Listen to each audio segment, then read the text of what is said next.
Oh, give thanks with a grateful heart for all the Lord has done for us. The contemporary term for it is Hansen's disease. In some circles still today, and certainly during Jesus' time, it was referred to as leprosy. No matter what you call it, there are still 200,000 cases that are reported and diagnosed every year. It's a profoundly debilitating skin disease that disfigures those who have contracted it in varying degrees, all the way from ugly rashes to loss of digits to limbs and even to facial features and ears. It's ugly and it's painful. And although in some cases it can lead also to the loss of sensation, to heat and touch, and to heat and touch and pain, it can lead to those things in that affected area. It's painful at times, but sometimes they become numb to those kinds of areas. And a person may not even feel the touch of hot metal or burning coal, and thus often accounting for their loss of digits on their hands and their feet. Now, I've posted a few pictures on our screens this morning, and I don't know if we have them up this morning at all. Did we get them at all, Dawn? Did we get those pictures that I emailed to you last night about? I didn't get the. You didn't get the. Okay, just imagine the ugliest person that you ever saw, with all kinds of bruises and cuts and scrapes and sometimes growths on their faces. And they have the loss of fingers and toes, and they bleed from different parts of their bodies. And it's an awful thing. And I wanted to, I'm like I said this morning in Bible study, I'm just still learning about the on and off button on those things. And I didn't want to do that just to frighten or titillate you, but to give you a clearer picture of what it was that Jesus and his disciples were confronted with on the road to Jerusalem, somewhere between Galilee and Samaria. Since lepers were regarded as diseased outcasts who were likely to pass their disease on to others, they were required to warn anyone who came within their vicinity that they were indeed unclean. Unclean, they would have to shame. Unclean, they would have to shout out to anybody who came by. And they were remained to stay at a required distance, which really complicated things because the only way they had of making a living was through begging, which necessitated a certain proximity in order to receive coins. The text doesn't say that the lepers shouted out their normal warning about being unclean. Maybe Luke, the writer, just regarded that as understood. But what is recorded is that they lifted up their voices, they shouted out to Jesus, "Jesus, Master, have mercy on us." Now, most everybody knows the story about the 10 who were healed of their leprosy, how Jesus just told them to go and show themselves to the priests, because it was the priests, not doctors, who could declare them to be healed and cleansed, and fit for reintegration into normal society. So off they go, perhaps gleefully jumping up and down, no doubt, and all the more when they realize that in their going they were being healed. Stops, turns around and comes back and falls on his face at Jesus' feet in worship to thank him. And guess what? He was a low-life Samaritan. Yet, he was the one to come back. It seems pretty straightforward, this episode. This text has often been used to ridicule the non-returning lepers as ungrateful, the epitome of insensitivity to incredible blessings. Sometimes it's even used in sermons to produce guilt in church members who have been given so much, yet fail to demonstrate an attitude of gratitude in their behavior. The perpetually dissatisfied. This text has been used in that way. But I think it's a far more interesting text than that. It's far more complex. And by the way, it's not a parable, it's a real event, it's an actual event. And let's peel back some of the layers. In the first place, as I said earlier, the man was a Samaritan. It was also a Samaritan, by the way, in one of Jesus' parables, who was, well, the Good Samaritan.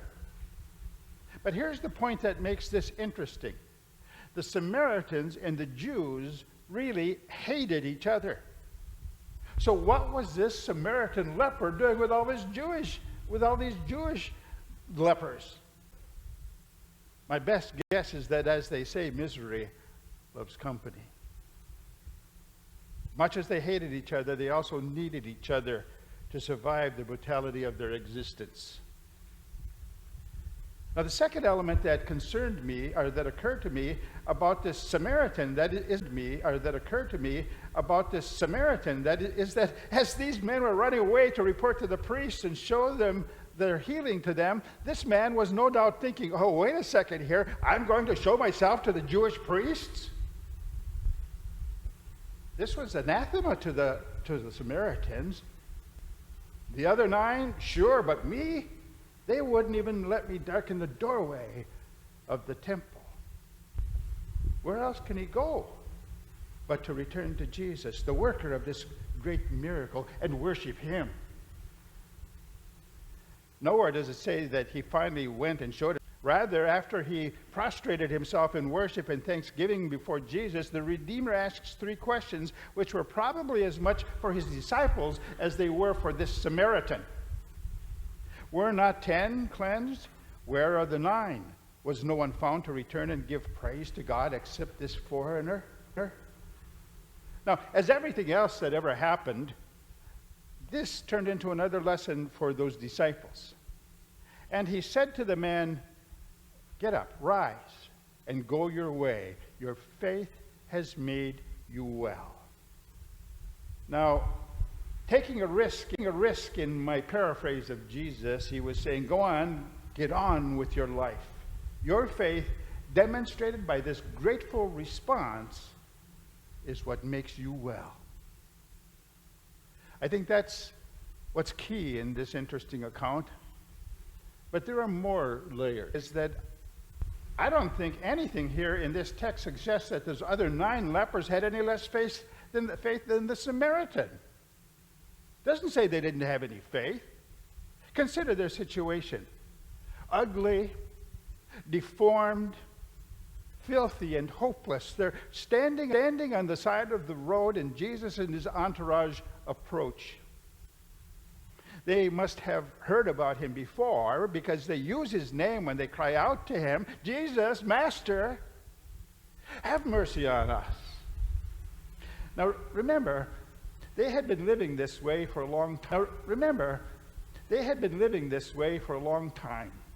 And no doubt they'd had their hopes dashed before. But they asked Jesus to help, and what does he do? Does he lay his hands on them? You know that in other accounts, Jesus actually touched the lepers. Does he pray for them? He just tells them to go and show themselves to the priests.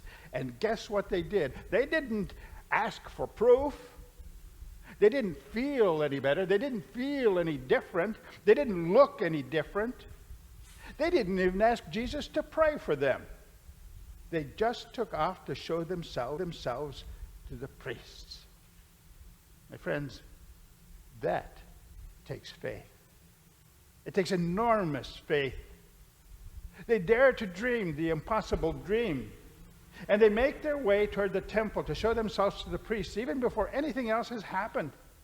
But then as they stumble on only a few paces until the healing power of the Master begins to make itself felt, and known, they can scarcely believe what's happening to them.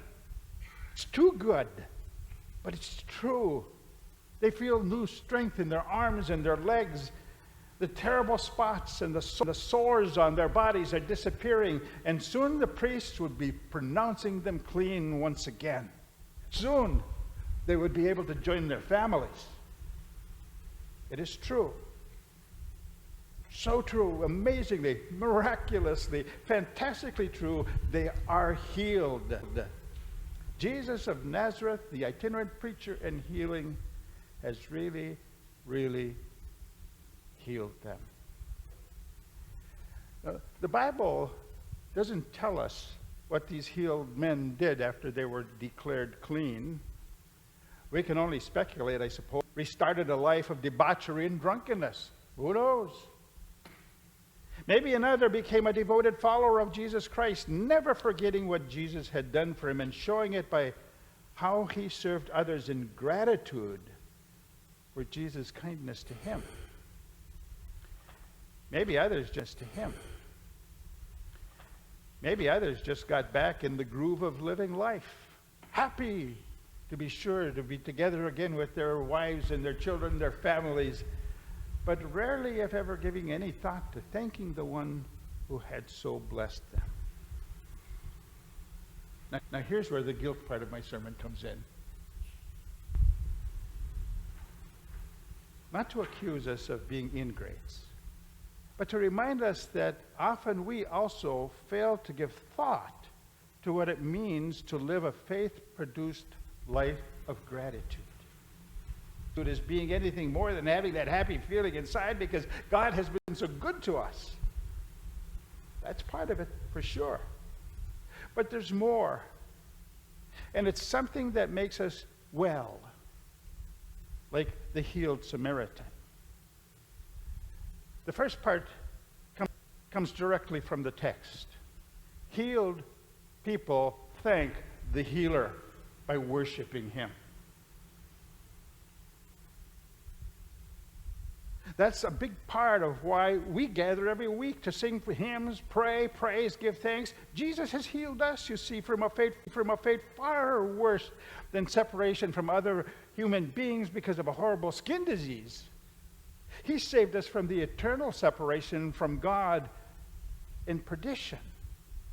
By the perfect life he lived as our substitute. By the innocent death as our substitute, and by his glorious resurrection, he has redeemed us from the worst fate possible if we will but receive him by faith. It's that faith that brings you here today. Now, the second part comes from the whole body of the teachings of Jesus Christ. A profound way of expressing our gratitude to God is to pass his blessings to someone else. I don't recall where I found this illustration, but I think it serves us well. A man was on vacation with his family. At a rented cottage in New England on the seashore. And on the first day of the vacation, he was out in the yard digging a hole. He was putting out a small plant. As his son observed this strenuous work, he went over to his father and asked for such great effort to put out a plant when this wasn't even their cottage. And they would not even be returning the next year. And the father replied, "Somebody will be here." "What kind of plant is it?" the son asked. "A century plant," the father replied. "A century plant? You mean it won't bloom for 100 years?" the son asked. "Well, not that long," said the father. "Maybe 20 or 30 years. The son was astonished. Why in the world would you come out to this hot morning on your vacation in a rented cottage to put out a plant that won't even bloom for 20 years? And the father paused and he looked up at his son. "I saw one the other day and realized that somebody 20 or 30 years ago wanted to share it with me. And so he planted it for my enjoyment. Someday," I said to myself, "I'm going to plant one so that people will enjoy it after I'm gone." And that's what I'm doing this morning. We demonstrate the gratitude engendered by faith by serving others with thoughtfulness, kindness, compassion, and generosity. That's what pleases God. Jesus gave that Samaritan 2 commands that day, and they had the same word in it. It was go. He said, first of all, go and show yourself to the priest, and then Later on, when he came back, he said, go on your way. Rise up, go on your way. Now the first one restricts the man to a particular route and a specific goal. The second recognizes his new freedom. Do you suppose the man ever goes and shows himself to the priest? The story doesn't tell us one way or the other. But we can be sure that the 9 completed their ritual journey. They appear before the priests and are declared clean. And then what? Hopefully they, like the Samaritan, commenced a life that I will call, and this is my own word, I call it gratitudinal living. Remember that term.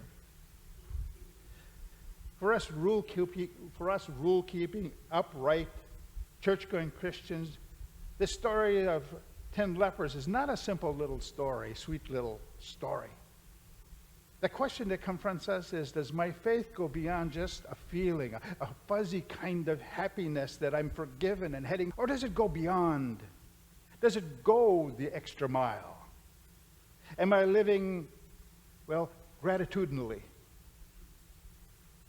Most of us can say, I attend church regularly. When I say the Apostles' Creed, I believe every word of it. I pay my pledge, usually on time. Occasionally I volunteer for some committee. That's good stuff. Very good stuff. But I think what's shown to us in this story is that what is beyond that is the exuberant praise of the Samaritan leper, the extravagant gratitude, the wild joyful freedom in living when Jesus says to him, rise up, go your way.